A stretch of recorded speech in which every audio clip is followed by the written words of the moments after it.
Halo, kembali lagi dengan kami Java Football. Kali ini kami John dan Cok akan ngosan ya. Ngosan kali ini kami akan membahas Derby Jateng Guru Penjas. Nah, bagaimana ceritanya kok Derby Jateng dan Guru Penjas ini? Oke, kita saksikan saja bersama. Nah, kali ini kita akan membahas Derby Jateng ya. Derby Jateng yang kemarin baru saja berlangsung dengan skor 1-1. Akhirnya Persis Solo bisa ngegolke di kandang Jatidiri yang baru ini. Nah, pertandingan kemarin berjalan cukup seru juga ya menurut pendapat saya pribadi. Walaupun memang kedua tim ini sebenarnya dalam kondisi pincang, sama-sama ditinggalkan pemain-pemain intinya ya.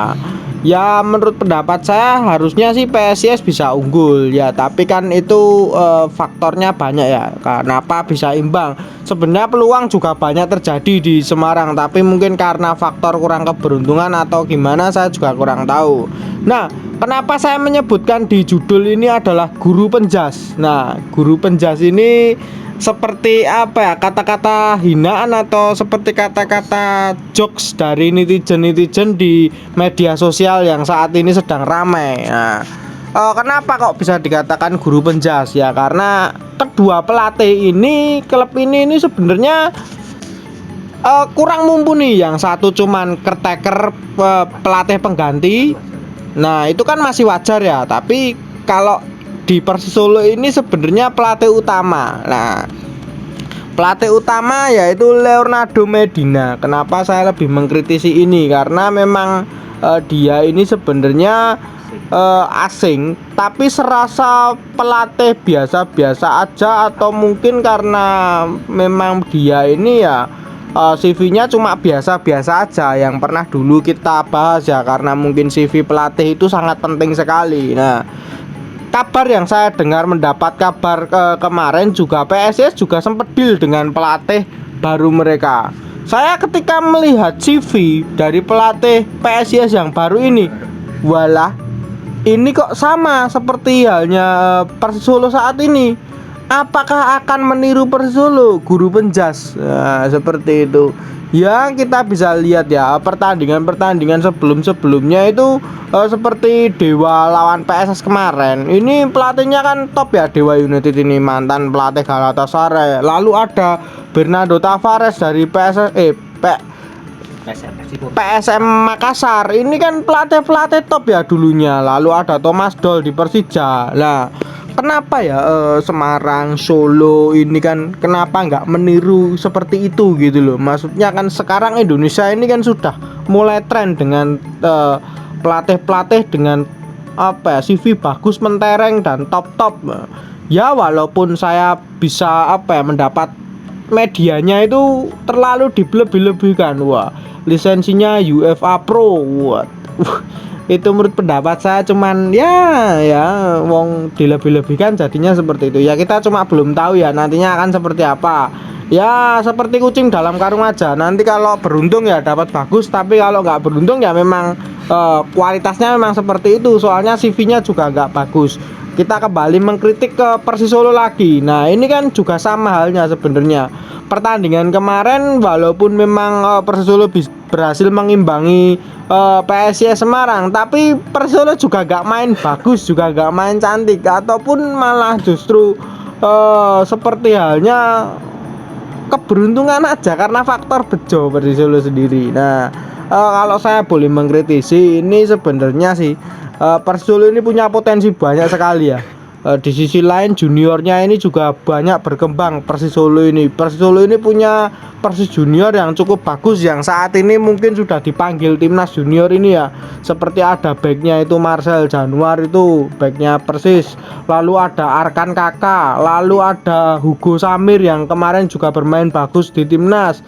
Banyak ya sebenarnya pemain-pemain muda Persis, tapi kalau di tangan pelatih ini pemain muda sepertinya sulit sekali diorbitkan.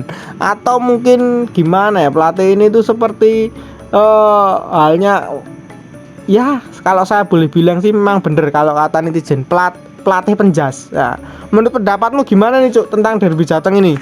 Ya, saya mau mengkritisi soal pelatih ya. Emang fokusnya kalau lebih ke pelatih kan sesuai judulnya.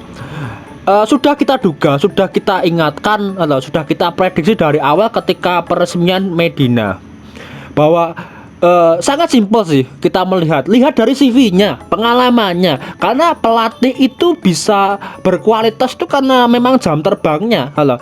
Kalau memang klubnya itu nggak main-main atau memang ingin berprestasi ya akan mengambil pelatih-pelatih yang sangat berkualitas. Tapi kalau memang ya gur ngono-ngono wae ya wis sasake tok, ya wis pelatih ya sasake tok ya. Kita lihat bahwa Medina ini kan secara CV sangat lemah ya, sangat lemah di jam terbang atau kualitas ya.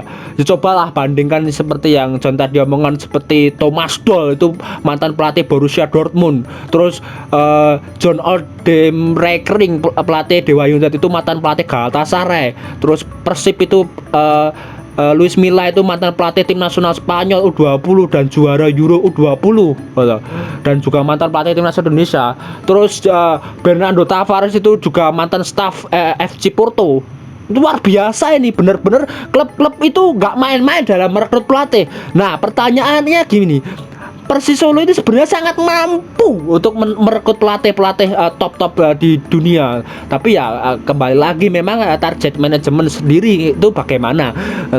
Persis Solo secara keuangan mampu, secara infrastruktur mampu dan lain-lain. Tapi memang ya itulah kita juga bingung ketika awalnya mereka itu merekrut Medina itu bagaimana yang sangat minim jam terbang, gor modal kui raine asing lain Londo asal tidak ya. Ini kritikan sebenarnya, ini bisa menjadi masukan Persis Solo untuk musim depan ya, agar bisa meningkatkan kualitas dari segi pelatih. Terus kita kembali ke PSIS Semarang yang meresmikan pelatih barunya. Yang kita lihat pelatih ini ya gimana ya, mirip-mirip sama sih, mirip pelatih Persis Solo, juga jam terbangnya sangat minim.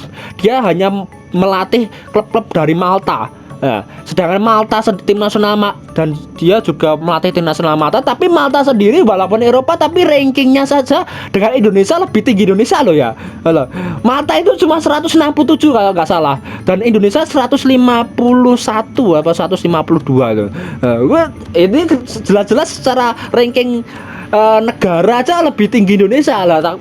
Kenapa bisa merekrut pelatih dari negara di bawah Indonesia? Kan kalau memang klub itu mau berkualitas itu kan bisa merekrut pelatih-pelatih top loh. Ini sangat disayangkan sekali kedua tim ini atau tim besar lah, dengan basis supporter yang besar, dengan infrastruktur yang bagus, dan PSIS sendiri punya stadion Jatidiri. Ini sangat mampu untuk merekrut pelatih top. Dewa aja mampu, klub lagi baru saja nggak punya supporter tapi bisa merekrut pelatih top, apalagi kedua tim ini ya. Ini sebagai pembelajaran. Tapi memang kita belum tahu sih nanti hasilnya dari pelatih PSIS ini. Ini kita cuma menerka-nerka dari segi CV, karena kita juga dulu Medina ini juga menerka dari kualitas CV ini sangat berpengaruh nanti ke hasil pertandingan. Ya betul sekali. Nah sedangkan pelatih-pelatih itu kan banyak yang ingin cari nama di Indonesia ya, karena mungkin tergiur dengan sepak bola Indonesia. Asal pelatih asing itu kan tergiur. Jadi saya harap sih klub-klub Indonesia sih jadi lebih selektif lah ya untuk memilih pelatih, nggak asal asing ataupun nggak asal gini ya. Jadi kita itu nggak dimanfaatkan itu. Kalau kita itu dimanfaatkan kan juga nggak enak juga ya. Mereka sudah mencari nama di Indonesia, sudah besar di Indonesia ya, cuma hasilnya gini-gini aja gitu kan, nggak ada perkembangan itu, seperti balnya percuma gitu lah. Yang saya kritisi memang pelatih-pelatih seperti Persis ini, seperti nanti PSIS ini ya. Saya harap sih dari pihak manajemen maulah ya apa itu untuk upgrade ya, ataupun ya melihat klub-klub lainnya yang seperti apa, seperti itu. Nah bisa dicontohkan itu seperti PSM, pelatih PSM Bernardo Tavares ini kan pelatih yang luar biasa dengan biaya sangat mungkin di bawah rata-rata ya daripada klub-klub lain. Bahkan ya Bernardo Tavares ini mengambil cadangan Liga 2, bahkan pemain Liga 3. Ya ini bisa dimanfaatkan, bisa menjadi top, dan bahkan sekarang puncak klasemen PSM Makassar. Nah, bayangkan jika Bernardo Tavares ini diberi kemewahan seperti halnya klub Persis Solo, diberi kebebasan memilih pemain dan lain-lain. Nah, ini pasti lebih bagus ini Bernardo Tavares ini, bahkan diberi akademi yang bagus dan lain-lain. Nah, pasti akan menjadi lebih bagus. Saya harap sih seperti itu. Jadi mungkin ya saat ini kan supporter Indonesia bisa lebih pinter lah ya, lebih pinter lagi ya. Saya lihat juga komennya di perkenalan pelatih baru PSIS ini banyak yang nyinyir juga sih ya. Belum juga melatih tapi juga sudah banyak yang tahu tentang pelatih ini yaitu. Nah, itu juga mungkin perkembangan era media sosial saat ini ya. Jadi banyak yang sudah mulai maido, intinya sih seperti itu. Ya, saya harap sih klub-klub Indonesia maulah ya berkembang, upgrade pelatih ataupun ya agar ini demi kemajuan sepak bola Indonesia juga. Kalau pelatih-pelatih top datang ke sini kan nanti regenerasinya semakin bagus, pemainnya juga bagus, sepak bolanya itu enak ditonton itu loh, nggak ngasal ngasak itu enggak. Nah, mungkin itu dulu saja perbincangan kita tentang Derby Jateng ini. Jangan lupa like, comment, dan subscribe.